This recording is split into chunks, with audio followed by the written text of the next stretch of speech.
One of HGTV's most popular shows was dropped in 2025. Over 2.1 million people watched Battle on the Beach. Season 5 was already planned. Then one thing about the pay changed everything.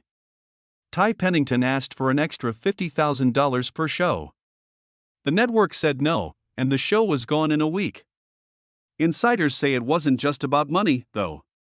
Some people talked about on-set stress. There were creative disagreements and a trend that went back many years. No one saw how bad the real story would be. Ty Pennington came into the world in Atlanta, Georgia, on October 19, 1964. His life began to change almost right away. The name he was born with was Gary Tigard Burton. His mother, Yvonne Vickery, had another boy named Win when she had him. She was only 24 years old at the time. When the boys were young toddlers, their real father left. For a while, it was just the three of them trying to stay stable. Yvonne then got married again when Ty was about 6 years old. Her new husband became a full part of their lives and officially adopted both boys. They got a new last name, Pennington, which made them feel like they were starting over. Ty would later say that his mother's side of the family has some Cherokee heritage. Something that was told as a family story rather than as official history. He still felt like he had mixed roots and was strong in a quiet way. This thought shaped how he moved through the world. Ty had things to do by the time he was 8 years old. He learned how it felt, how tools sounded, and how important it was to be patient while working with his dad to build shelves in the garage. He began to gather scraps from junkyards and other places where things are left over to see what could be used again instead of being thrown away. At age 12, he and his friends chose to build a big thing. They used scraps of plywood and rope from a hardware shop to build a 3-story treehouse. They thought it looked strong. It wasn't until a big storm that the treehouse fell down. Instead of giving up, Ty thought about what he had learned. Strength was important. Balance was important. Safety was important. After that, his friends always thought of him as the kid who could fix things, even when they didn't have much money or tools. For a long time, money was tight. It wasn't easy to grow up. Yvonne had a lot of jobs, like being a tailor and a waitress, and she was always tired when she got home at night. Ty began cutting grass for neighbors when he was 10 years old to help bring money into the family. And that led to jobs in gardening. Then simple building work. Gradually, he learned how work could help him stay alive. Later, he would say that service work or hard labor are often the only options for young guys in America who don't have much money. Building things became a bridge for him. He was able to go to school and learn new skills at the same time. In a physical and emotional sense. Ty had a hard time everywhere else at Sprayberry High School in Marietta, Georgia, from 1979 to 1983. He stood out in one area. He always got grades above 90% in art class. It was easy for them to draw and design, but they had trouble with regular school topics. Still, he didn't know that he had ADHD and trouble reading. He was unable to remain still. He had trouble concentrating like other people did. He did not write down notes, but instead drew furniture and building ideas in the margins of his notebooks. Ty took full advantage of the fact that his school offered several art electives each term. He had taken more than 20 credit hours of art-related classes by the time he finished in 1983. There were times when teachers praised his creativity, but other times they kept his grades low. He learned that learning didn't have to look like anything else to be real during those years. In 1983, after high school, he went to Kennesaw State University to study in art and history. Work and school became the only things that happened in my life. He did landscaping during the day and went to class at night. In just a few months, he was driving backhoes and dump trucks, which is something most kids never do. By his second year, he was making up to $12 an hour, which in Georgia in the early 1980s was a good wage for gardening. His teachers saw that he was very interested in class and studio work, even though he kept getting lost on standard tests. It was more important that his hands were teaching him things that books couldn't. Things were meant to work in real life. In 1985, one professor wrote about a bigger jump. Ty changed schools and is now going to the Art Institute of Atlanta to get a bachelor's degree in graphic design. To pay for it, he worked as a cabinet maker and a carpenter and learned advanced skills like how to use dovetail joints. In 1989, he graduated. He had paid for almost all of his schooling through building jobs that paid $15 to $20 an hour. Along the way, in 1988, he used dovetail joints to build a coffee table out of wood by hand. He cut every joint by hand and worked on it for about 40 hours. It was bought for $200 by a Marietta cafe. That moment stayed with me. This showed that he could get by without a regular 9-to-5 job. After Ty graduated from high school in 1989, he was offered a job as a corporate graphic designer at a big Atlanta advertising firm. The first year's pay was $28,000, which was a lot more than the going rate at the time. He said no. It didn't feel right to sit at a desk. Instead, he decided to work as a freelance illustrator and kept his part-time job as a carpenter, which paid $15 to $25 an hour. Small businesses and magazines in the area paid him $100 to $200 per job. It wasn't stable, but it felt real. He was making a life that let him move around. Then something strange happened. A street scout found him in Atlanta in 1990 and signed him with a modeling agency in the area. Ty quickly got catalog work because he was 6 feet tall and had a rough look. He was in some big ads, like JCPenney, and even got the cover of the 1991 J.Crew magazine. By the time he was 26, he was working as a model in Japan and traveling for national names. At that time, this wasn't common for models from the South. I liked more than just how he looked. He felt real and like a friend. But the speed did not last. Everything stopped in 1995, just 1 week after I moved to Los Angeles to work on bigger projects. As he drove on a wet road, his car hydroplaned and crashed. 10 pins were put in his head after he slid across the road. He lost his job as a model overnight. He had to stay in bed for weeks. Then came depression. Fame went away quickly. After the fact, he said the accident changed his life in a way he hadn't planned. He did any work he could while he was getting better. He worked on the set of Leaving Las Vegas that same year. He helped with production and later played a bartender during reshoots, making up lines as he went along with Nicolas Cage. For 2 days, the job paid $500. It wasn't much, but it made a way possible. It showed that he could change.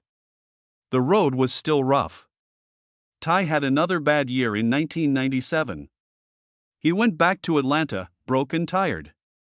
He made custom furniture in his shed and would sometimes take as little as $50 apiece.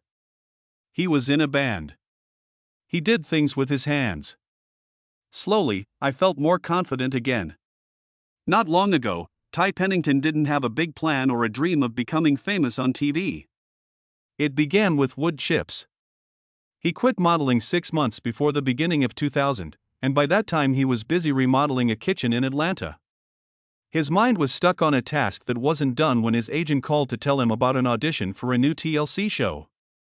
He almost didn't notice it. He still came, wearing jeans and a tool belt. He wasn't trying to impress anyone, and he was already thinking about what he needed to fix at home. Everything changed because they didn't try. Other hopefuls were trying too hard, but Ty was just standing there, calm and unfazed. The producers saw it right away. He didn't look like he wanted fame. He wasn't even interested in the job. And in some way, that proved him right. He was hired right away as the builder. That was the start of his life on TV. Only because he cared more about his tools than being seen. When Trading Spaces first aired in 2000, things got tough very quickly. The show had to be done in just 48 hours. And every choice had results. Almost overnight, one show from the first season became famous. Ty and his team chose to build a fake stone wall out of light materials that looked like real rock. It seemed brave. It seemed risky. The homeowners' looks told you everything when they came back. The wall looked terrible with their new, clean style. It got louder. A lot of feelings came out. Defended the choice in front of the camera, staying firm as the stress built up in real time. People couldn't take their eyes off of it. the ratings went up by 20%.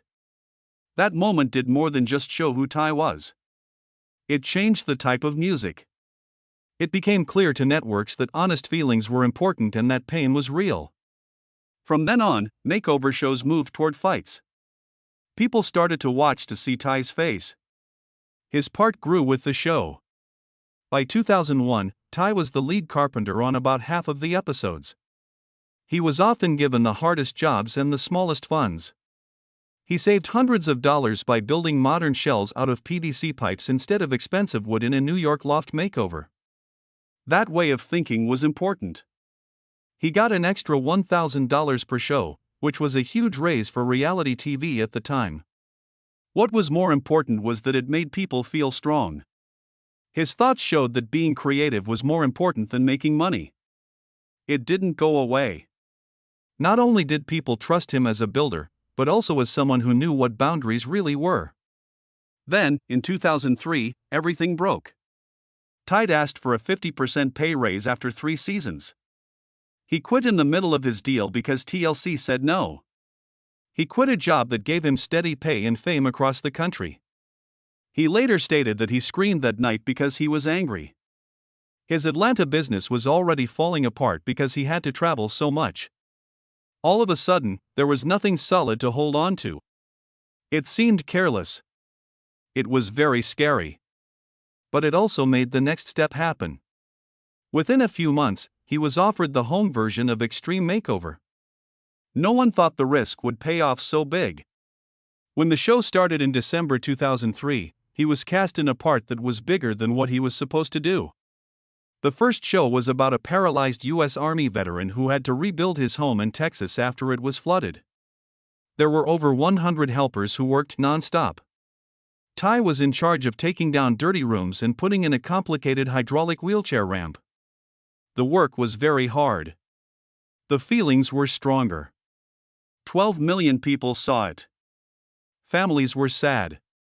Crews fell over from being too tired. Because of that first reveal, the show became very American, and Ty became the boss. Not only host. People's views of him changed after one event in 2004. The team fixed up a house for a family of cancer survivors and added a handmade treehouse for the kids to use as a safe place to play. They put medical supplies in there so the kids wouldn't have to think about medicine every time they played. The thought that went into that choice hurt a lot. The viewers felt it. Ty won his first daytime Emmy for this episode, which became one of the most watched on the show. He wasn't just a loud builder on TV after that. He became a sign of hope and hard work in the neighborhood. Not every job made me feel better. In 2006, North Philadelphia was one of the most dangerous places for the team to build. It was full of asbestos in the house. And housed a family taking care of grandkids who had lost their parents. Danger suits were worn by the crew. Care was taken to tear down walls. Parts that were contaminated were torn down live on TV. There was a real risk. People were shocked to see Ty in that situation, which brought attention to the dangers that can be found in older houses. People thought about that episode for a long time after it aired. Ty tried to use his fame to start a business when he wasn't on TV. He started the Jackson furniture line with his girlfriend Andrea Bach in 2005. The line was based on his work remodeling homes. There are modular chairs and toolkits for sale at the Jackson House Gallery. The business made $500,000 in its first year. Styles like the ADHD line got a lot of attention right away, but behind the scenes, they weren't doing so well. Melissa Ross, the owner of the gallery, sued Ty and Bach in Los Angeles Superior Court in July 2007, saying they pushed her out using fake contracts. She asked for nearly $4 million in damages. The case went on for a long time. After the news stories, the business went out of business. Even though the lawsuit was finally thrown out, Jackson was done, and the damage was still there. Another bad thing happened that same year. Ty was pulled over in Los Angeles at 12:35 a.m. on May 5, 2007, after an extreme makeover party. His BAC level was 0.14%, which is almost twice the legal limit. He was caught on camera in handcuffs. He paid $5,000 bail and was charged with 2 misdemeanors. He said no contest in court and got 3 years of probation, a $1,500 fine, 90 days of alcohol education, and having to go to a Mothers Against Drunk Drivers meeting. He said sorry in public and straight out. He accepted his mistake. He said a taxi would have been better. That moment almost killed his career, but being honest about it helped him get through it. When the case was thrown out in November 2007 and Jackson completely fell apart, changed direction. He started to get solo support and work with other artists, including work for Howard Miller Furniture, which sells pieces based on celebrities for about $2,000 each. He did a lot of public speaking, working to help people stay sober, and guest appearances. There were always problems, but he kept moving forward. It became less about how perfect he was and more about how he fixed things after they were broken. After the 2012 season of Extreme Makeover, Home Edition finished, Ty Pennington was in a tough spot. He had been living inside endless builds, countdown clocks, and emotional reveals for years, and all of a sudden, that rhythm was gone. He didn't slow down, though. He changed his mind instead. He tried a new job as a host on HGTV's Rock the Block in 2013. It was different from anything he had done before. There was some quiet during the change at first. But when the show changed its name in 2019, everything changed. During that season, solar-powered outdoor kitchen tasks were added, and the pressure was felt right away. Teams only had 48 hours to come up with ideas and build whole outdoor kitchens from scratch. Ideas had to come up quickly. The money had to go a long way. Upgrades, like custom cabinets and high-end tools, cost at least $25,000 for each room. The first episode really hit home. The number of viewers went up by 23%, and more than 1.8 million people watched live. The judges made things even more tense by giving a $10,000 bonus for the smartest use of renewable energy. This feature was later put in a community center in the area. Social media went crazy when the show aired. Solar kitchen was a popular topic for 3 days in a row, making a problem with design into a culture moment. When Ty took over as host for the second season in 2021, he had already made a mark. He was drawn to food TV a few years ago because of the same need to rebuild and renew. The following year, Ty went to Food Network to work on American Diner Revival.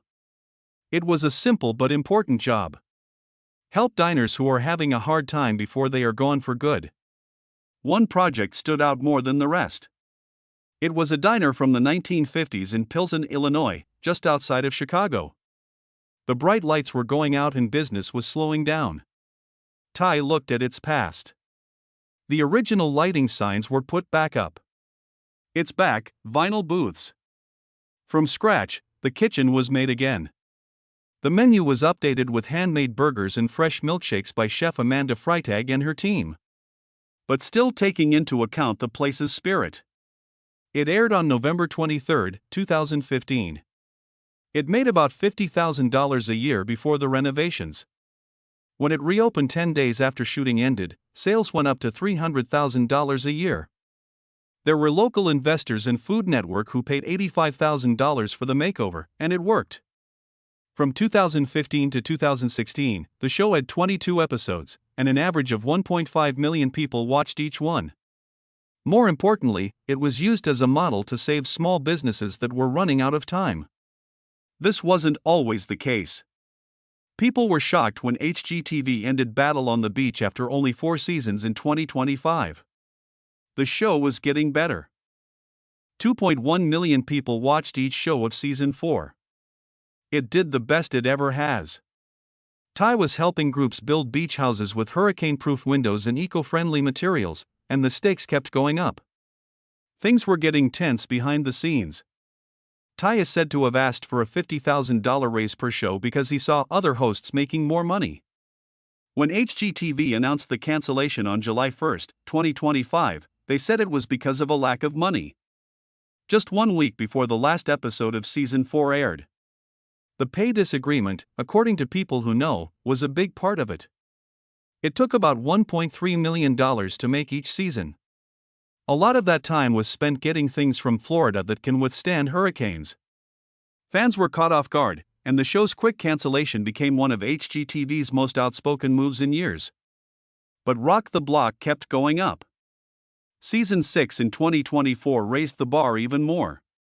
In Grantsville, Utah, Ty oversaw a $100,000 project to make a backyard oasis.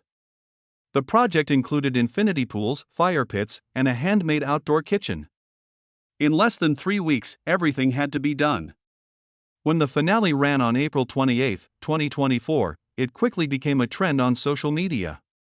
2 days in a row, it was the most talked about thing on Twitter. There were $125,000 in prizes, and the winner team got $75,000. In the end, Ty's team beat the closest competitor by 15%, which turned things around at the last minute and shocked both the judges and the watchers. The episode was the most watched Rock the Block show ever, with 2.3 million live viewers. After being fixed up, the house was auctioned off to raise money for charity, contributing $410,000 to No Kid Hungry and helping to feed 100,000 kids. Things kept going strong into Season 7. After filming was over in December 2025, Ty worked with Brooke Hogan on a repair project in Nashville.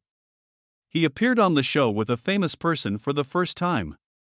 Smart home technology played a big role in the build. Voice-activated blinds. Automation of lights. In just 10 days, a group of 12 experts put everything together. The whole cost was $120,000, with more than $35,000 going to tech alone. Ty called it HGTV's Super Bowl because of how much attention and stress the project was getting. As of March 6, 2026, the season had only 7 shows planned. The last episode showed live from Nashville and got 2.5 million views, which was the most people who had ever watched on Rock the Block. It also got younger people to watch, which was something HGTV had been trying to do for years. Ty took a moment to look back in late 2025. On November 30th, it had been 25 years since his first Trading Spaces interview, which he said changed his life. On Trading Spaces, Extreme Makeover Home Edition, and Rock the Block alone, he had worked on more than 500 makeovers since that brief tryout. Trading Spaces came out in 2000 and was an instant hit. Ty was one of the first builders to work on it. From 2003 to 2012, he was on Extreme Makeover, Home Edition, which won him 2 Primetime Emmy Awards. Even in the last few years, his ideas kept changing. With the help of Hometown Kickstart, which helped families lower their carbon output, eco-friendly solar panels were added. He was creative in more ways than just TV.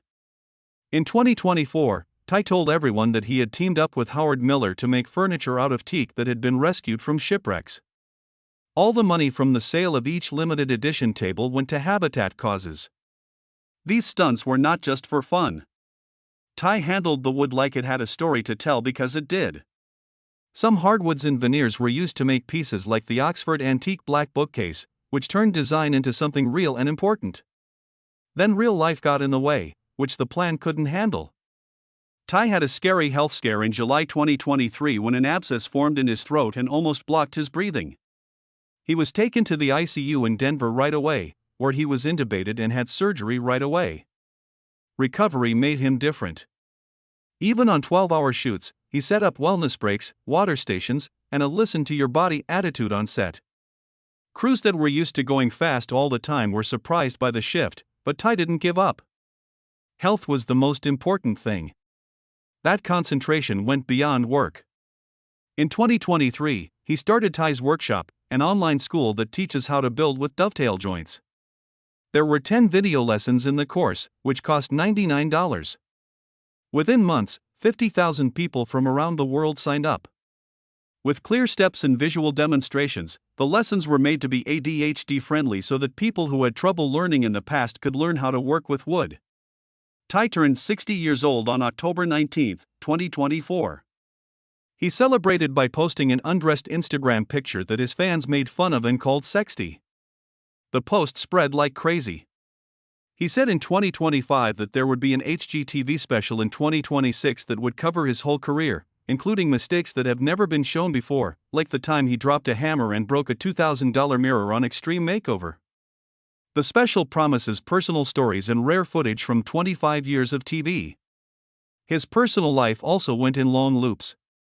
Andrea Bach and Ty were together from 1996 to 2009. She worked for him and was his partner. They never got married. It was in 2008 that he said they worked together as a team. They broke up after 13 years because of court problems and fears that remained after a DUI in 2005. He called her a great friend years later, without any anger left over. The two met on a TV set in Toronto in 2010. Over time, friendship turned into something more. Both of them were isolated together in 2020. He asked her to marry him on his Florida dock in July 2021 with a ring made from wood from his own studio. On November 27, 2021, they got married in Savannah, Georgia, with only 8 people present. A 5-course meal and the song Moon River for background music. During Art Basel in Miami, they had a quiet vacation. They share 2 rescued dogs and don't talk about their big events. Family is still very important to him. Ty cared a lot about his niece because his father wasn't around, and in 2024 he even built her a special loft bed with LED reading lights. It wasn't just stuff. It was being there. He has been open about having dyslexia, which he found out about in treatment after his breakup in 2013.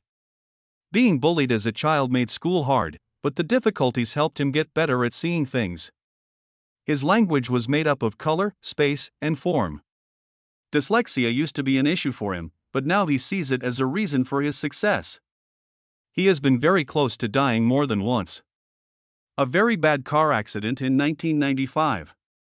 The ICU in the year 2023. Instead of being afraid, he was thankful for both. In a TEDx talk in 2025, he talked about these times as wake-up calls that taught him to be strong and find his meaning in life.